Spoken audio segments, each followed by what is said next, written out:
Hey guys, welcome to my dial-in video with the Redseven Leviathan. Now, I know I went live with this amplifier a couple weeks ago, and that was literally my first impressions video with it, and I did do a dial-in with it, but I wasn't really familiar with the amplifier at the time. You saw me literally shake hands with this amplifier for the first time in that live stream. Well, since then, I've actually compared it to some of my amps here and dialed it in a little better. I mean, the EVH Stealth is one of my go-to amps when it comes to overall tone. So I did a comparison with that. Me and my friend Steve Shaheen did a back and forth with it.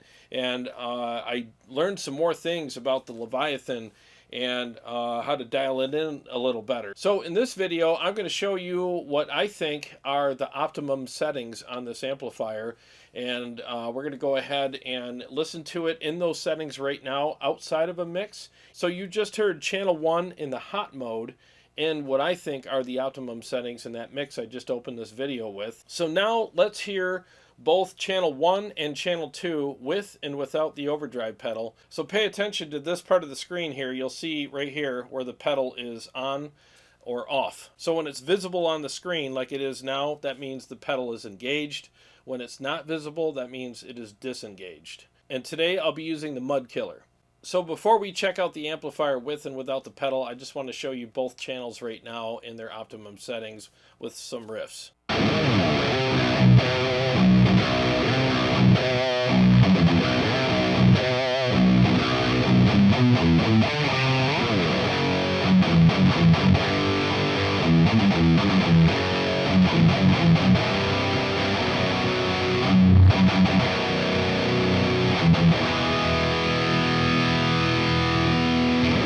That was channel 1. Now let's hear channel 2.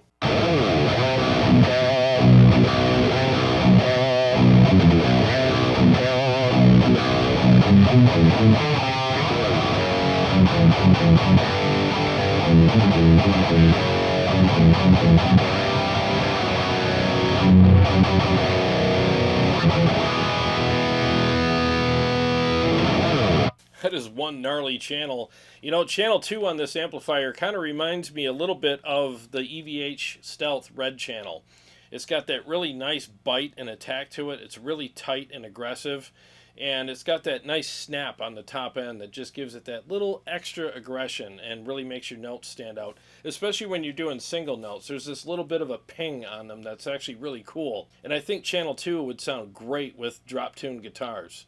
Today I'm using a standard tune guitar. Maybe later in the video I'll grab my purple guitar, which is dropped down a little bit, and we'll see how it sounds on both channels with that as well. Now before we get into both channels with and without the overdrive, I want to show you one more thing, and that's the hot button on channel 1. It's a really cool feature, and it's something I really like about this amplifier.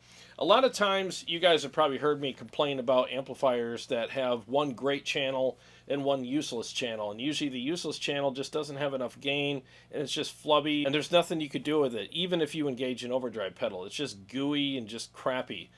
Now the thing that I like about this amplifier is channel 1 has two modes. You have the mode without the hot button on, and then you have the hot mode. And both modes actually are really good. So if you're looking for some mid-gain type stuff that's got a nice kind of great feel to it, it's really thick, and it's got a little more of a mellow sound to it. And I think I could really dig playing that channel in that mode from time to time because it's just got this really good feel to it. And it's got this really nice mild crunch to it that gives you that classic rock feel. Even if you want to do some low gain solos where you're just doing some groove parts, you know, just going in and out with some blues riffs or something, I think that channel would be great for that. And then when you engage the hot button, it just breathes a lot of fire. So I'll show you what that's like right now. So we're going to start with the hot button off, and then I'm going to play a couple riffs, and then we'll go ahead and engage it, and then you're going to hear the difference.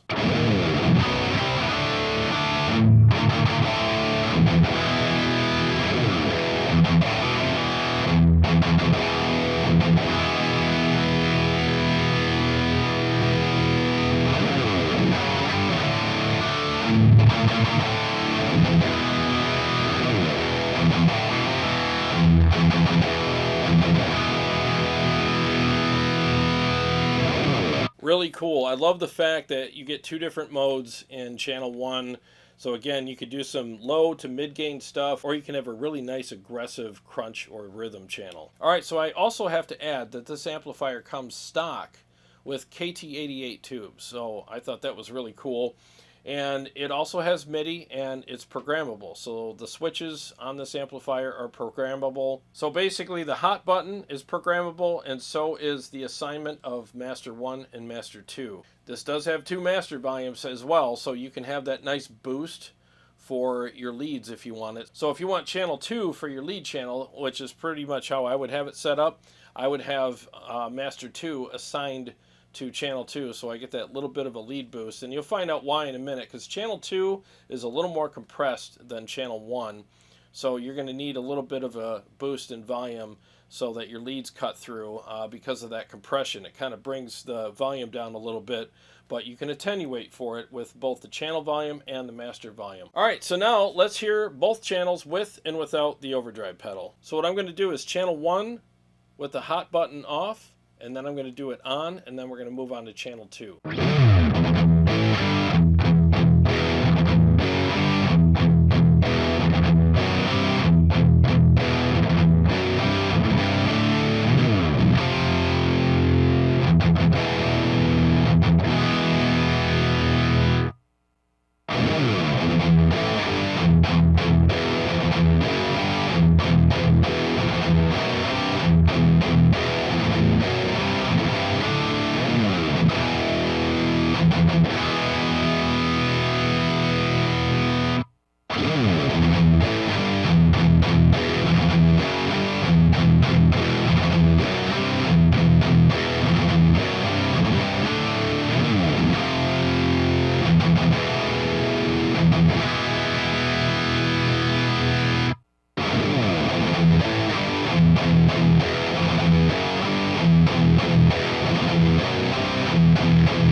Alright, so the biggest difference between channel 1 in the hot mode and channel 2 is channel 2 is more compressed. There's definitely more gain in channel 2. It's also voiced a little bit different. It has a lot more aggression and attack on it. But channel 1 has this really nice thick attack on the notes. I mean, there's a lot of thick top end in it, which I know that sounds weird, like thick top end. It's all I can think of, you know. It's got this really big, heavy attack on all the notes. And when you engage the overdrive pedal, it adds just the right amount of bite to go on top of that, to add to that thickness, to give you that really nice pick attack. Just really gives it that aggression that you like, but it remains very thick. It does feel really good to play. And channel 2, like I was saying, is voiced differently, a lot more gain, a lot more aggression, and it's actually a lot tighter too. You can feel how tight it is. And again, it reminds me quite a bit of the red channel on the Stealth. Although they are voiced differently, it's amazing how many similarities there are between the red channel on the Redseven and the red channel on the Stealth. And a lot of it has to do with the way they feel and respond to my playing. And yes, I will be shooting these out very soon. Don't worry. So depending on your style of playing or your taste, you might not need an overdrive pedal on the red channel on the Leviathan. Alright, now we're at the point in the video where I dial in the amplifier. Everything on the amplifier is set at noon, including the presence and resonance knobs. And as you can see, the overdrive pedal is disengaged. If it's not visible on the screen, that means it is off. So I'm going to dial in both channels on this amplifier without the pedal first, and then I'll engage the pedal and then do any fine-tuning if necessary after that. So we're going to start with channel 1 in the hot mode now.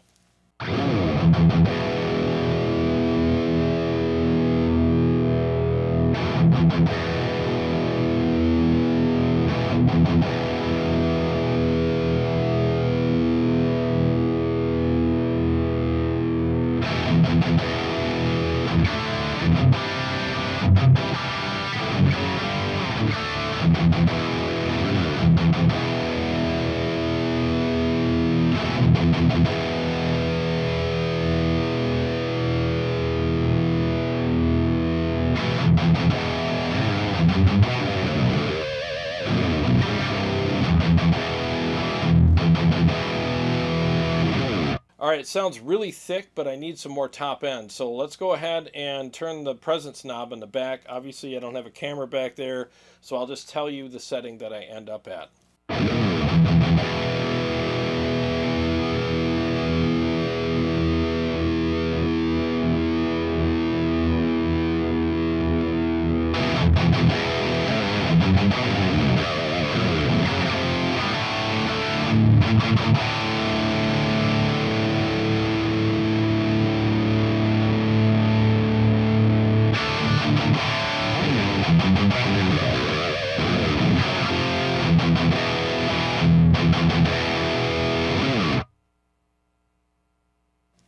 Okay, a lot better. It added that right amount of top end that I was looking for, a little extra bite, and it brightened up the amp a little bit. So I think the amp is ready for the boost pedal now. So let's go ahead and engage the mud killer and see if there needs to be any fine tuning from there.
Alright, that sounds damn good. That sounds really good. So it maintained that thickness, but it has that little extra edge on the top end, and it filled up really nice.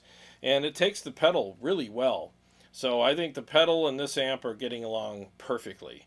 It feels great, and it just sounds amazing. I really love, and I can't emphasize how much I love that thickness that I'm getting in channel 1 right now. It just sounds really good, and it feels great to play too. It's very responsive, and I don't know, I just have no complaints about it. I just think it's freaking awesome. So let's go ahead and move on to channel 2 now and see what that's like. I'm going to turn the pedal back off, and boink, there we go. And let's check out channel 2.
Alright, that sounds really freaking good. So let's go ahead and engage the pedal and see what else needs to be adjusted, if anything.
I think that sounds phenomenal. Really, really good. So basically on the back of the amplifier, I have the resonance at top dead center. I haven't even moved it.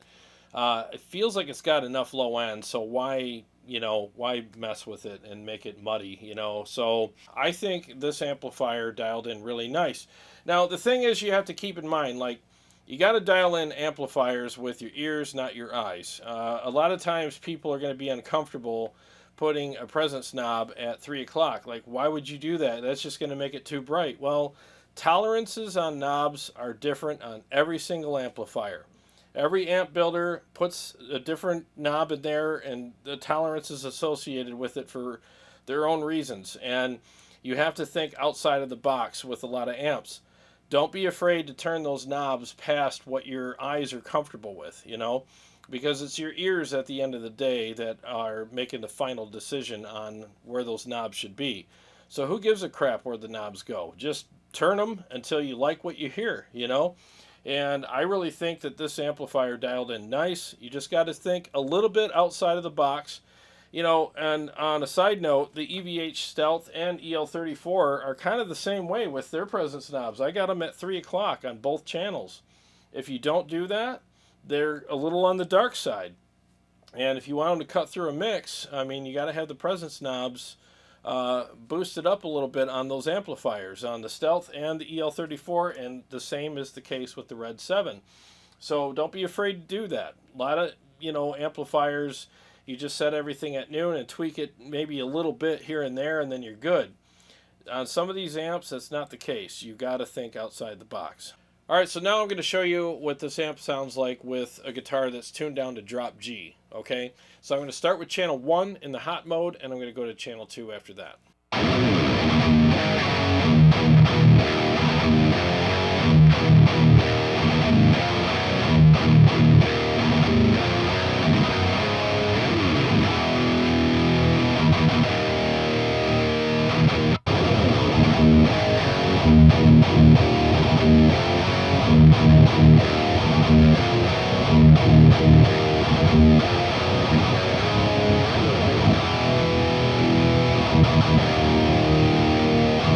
Alright, so now let's do the comparison riffs and mixes. So the first riff and first mix you're going to hear are going to be with the amplifier set up at noon. And the second mix and riff you're going to hear are with the amplifier with everything set up to the optimal settings.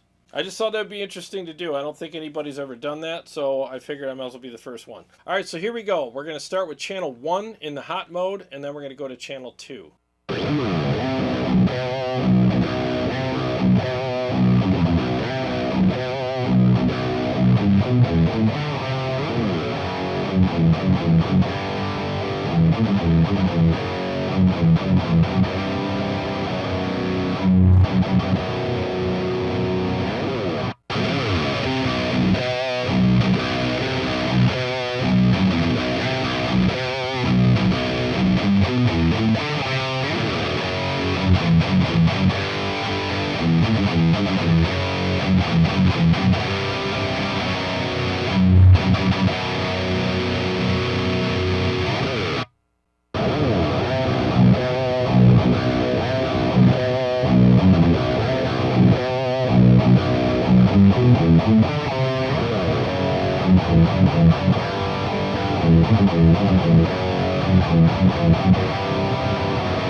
So now let's compare those settings in a full mix. And I'm just going to use channel 1 in the hot mode for this mix.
Alright, there you have it. What an incredible amplifier, and what an incredible difference between the amplifier when it's set up at noon and optimal settings. I mean, there's a pretty damn big difference between there, and there should be, right? I mean, that's why the knobs are there. But I just thought that would be interesting to see what the difference is between the amp set up at noon and optimal settings. I mean, yeah, pretty cool, you know. So don't be afraid to turn the knobs on these amplifiers, you know. Get creative with it. And always test them in mixes and stuff just to make sure that, you know, it's going to stand out in a mix properly. But it also has to sound good by itself, you know. So you got to find that happy medium between the amp sounding great in a mix and by itself. Because some people do this big mistake where they add too much top end and cut out a lot of lows so that it will sit in a mix properly. But it's not fun to play and it sounds terrible outside of a mix.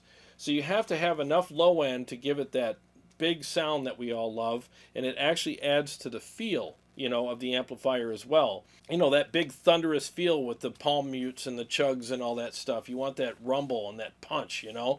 And if it's not there, the amp just feels wimpy and anemic. So add enough low end for that, but not too much, so it sounds muddy, of course. And then give it just enough top end so it's not searing and just burning your ears, you know. Just enough to stand out in a mix and still sound pleasant when it's by itself. And I always try to do that with my tones. I try to find that happy medium so it feels good and sounds good in and out of a mix.